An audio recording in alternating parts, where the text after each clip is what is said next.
Я расскажу вам про то, куда еще можно инвестировать не на хаях. Я уехал на самый север. Я поехал в самый восточный город. Я побывал на самом юге, на краю земли. Знакомьтесь, это Фауст. Теперь вопрос. Зачем вваливать в недвижимость на пике рынка в Турции, если можно приумножить свои средства в другом месте? А во-вторых, просто людям, которые ценят свободу.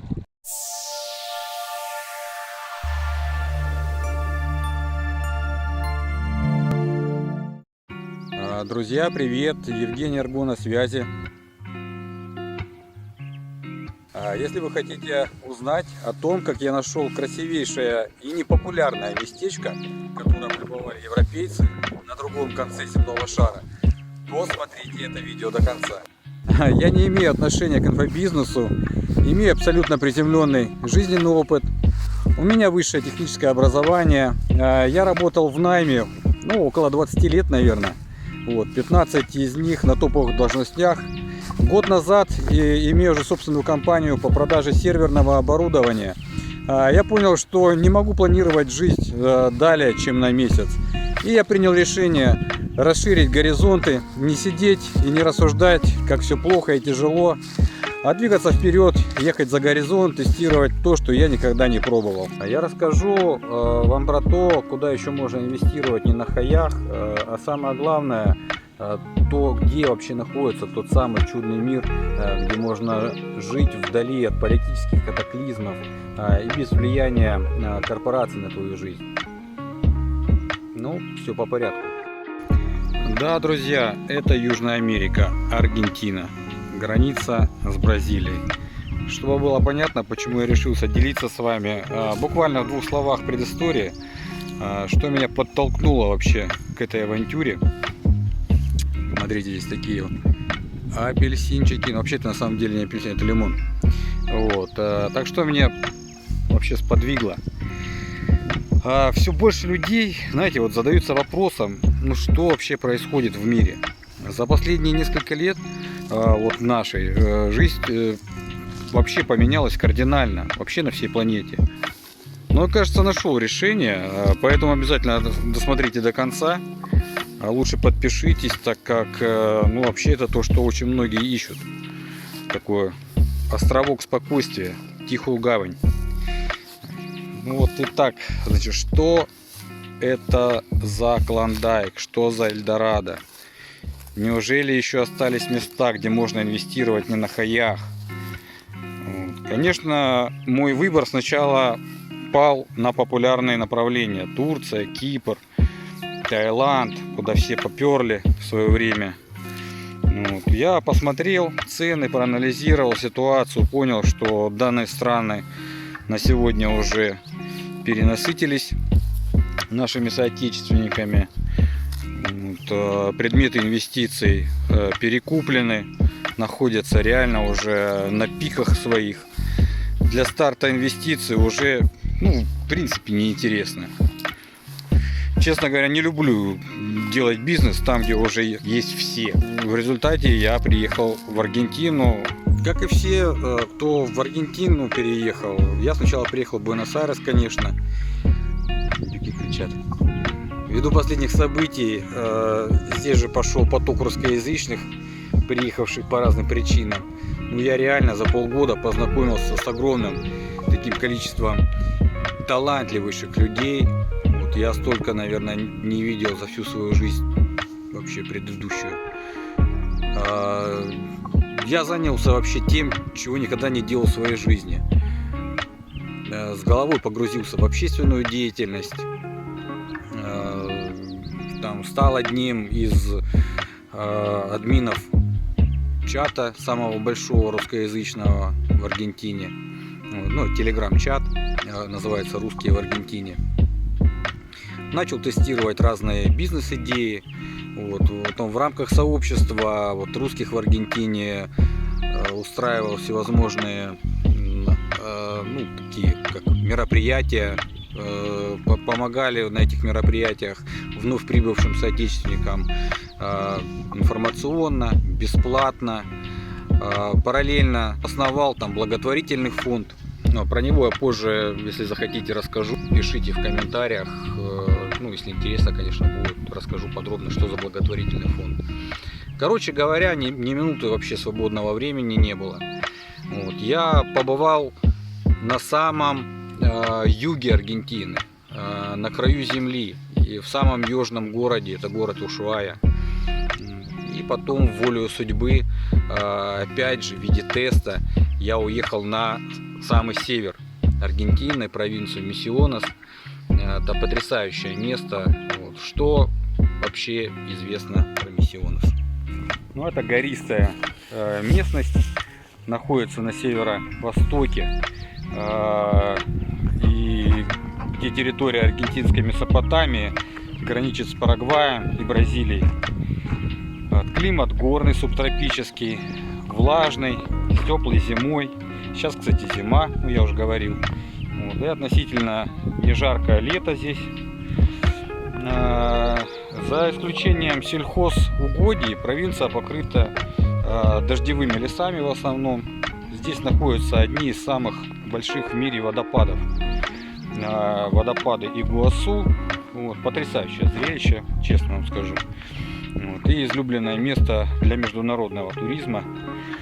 Вот, на самом деле в этой провинции очень много красивых мест, куда не доезжает большинство туристов. Здесь огромное множество таких мест. Этот регион также важен для выращивания крупного рогатого скота, овец, птицы, льняного семени, табака, цитрусовых. Очень много апельсинов выращивают здесь, целые плантации засаживают. Понятно, что аргентинская говядина одна из самых лучших в мире, знаменитые стейки, бифе де чоризо, ухо де бифе. Так вот, не зря эту провинцию облюбовали иммигранты, немецкие, итальянские, разных периодов. В провинции действительно живет еще много поляков, украинцев, французов, швейцарцев, вот, поменьше датчан, русских, арабов, и даже есть японцы. Не буду сильно углубляться в цифры, вы и без меня там все в Википедии можете прочитать. Вот. А что можно отметить? Аэропорты расположены в столице провинции, это город Посадос, и Пуэрто-Игуасу, городок. После посещения национального парка в Игуасу с его великолепнейшими водопадами я поехал в самый восточный город Аргентины. Это город Бернардо-де-Иригоен. Здесь я обнаружил такое вот сочетание прекрасное шикарной природы, шикарного климата, вот, с возможностью инвестировать деньги не в мифические облигации или акции, которые не можешь пощупать, а в реальную землю. Кстати, я абсолютно не против акций, облигаций. Я сам давно, с 2009 года инвестирую, вот, но это немножко совершенно другое. Так вот, по поводу реальной земли, да, почему в нее интересно инвестировать. Она защищена от многих катаклизмов, останется твоя как актив, как средство пережить эти катаклизмы. Регион привлекателен по каким еще параметрам? Первое, что можно, это в районе Бернардо-де-Иригоен за счет близости Бразилии идет бешеное развитие. Магазины растут как грибы после дождя. Здесь примыкают богатые бразильские штаты, где живет такой уверенный средний класс. У людей домики по 1500, по 2000 квадратных метров. Ну, то есть все хорошо у людей. Что еще? Отсутствие холодного времени года позволяет здесь строить недорогие дома.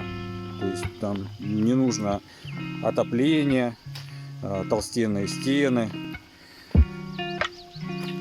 Потом, что еще? Население. Население прирастает быстрее, чем строятся дома. Поэтому ощущается дефицит жилья, что, в принципе, тоже такая определенная есть составляющая привлекательности инвестиционной. Вот. Земельные участки все еще можно купить недорого. тоже плюс. Например, участки по строительству домов сейчас вот здесь, в этом месте, можно купить там 10-12 тысяч долларов США. Вот. А сельскохозяйственные там от 2 до 5 тысяч долларов за 1 гектар. Стоимость продуктов. Стоимость продуктов и электроэнергии вообще недорогие. То есть сюда с Бразилии приезжают закупаться люди продуктами. Теперь вопрос. Зачем вваливать в недвижимость на пике рынка в Турции, если можно приумножить свои средства в другом месте? Интересный вопрос. Вот. Если вы купили сельхозземлю, да, плантацию, то на ней можно зарабатывать вообще круглый год. Причем вообще не обязательно быть агрономом, разбираться там в сельском хозяйстве. Вот как один из вариантов бизнеса, это, к примеру, выращивание мате. Вот именно в Месопотамии исторически выращивают больше всего мате. Относительно недорого, можно засадить это все кустами, заключить договор с компанией, и компания будет следить за посадками, убирать урожай, и вы будете получать прибыль. То есть они вам за это будут платить. Кому будет интересно это место?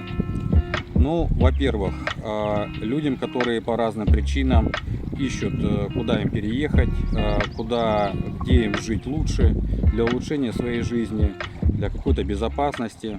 Вот, однозначно подойдет тем, кто живет и кто привык жить личным подсобным хозяйством, выращивать курочек, индюков, кроликов, картошечку, лучок свой, помидорчики. Во-вторых, просто людям, которые ценят свободу, хотят жить в экологически чистом месте, недорого, там, где растет все цветет круглый год. Ну, такое вот, не знаю, некое райское место ищут.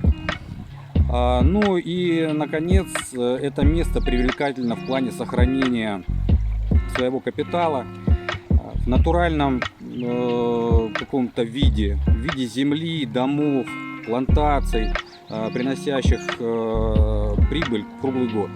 Друзья, у меня еще очень много интересной информации про это место, почему здесь самое лучшее место для жизни, классное место для инвестиций в 2023 году. Поэтому следите за выпусками. До новых встреч. Пока. Знакомьтесь, это Фауст. Фауст, сидеть. Сидеть. Молодец, молодец. Фауст, умный пес. Он умеет только сидеть. Вон там вдалеке Лаки на привязи. Его привязали, потому что он постоянно убегает и может потеряться. А мы с Фаустом пройдемся сейчас. И я вам расскажу дальше,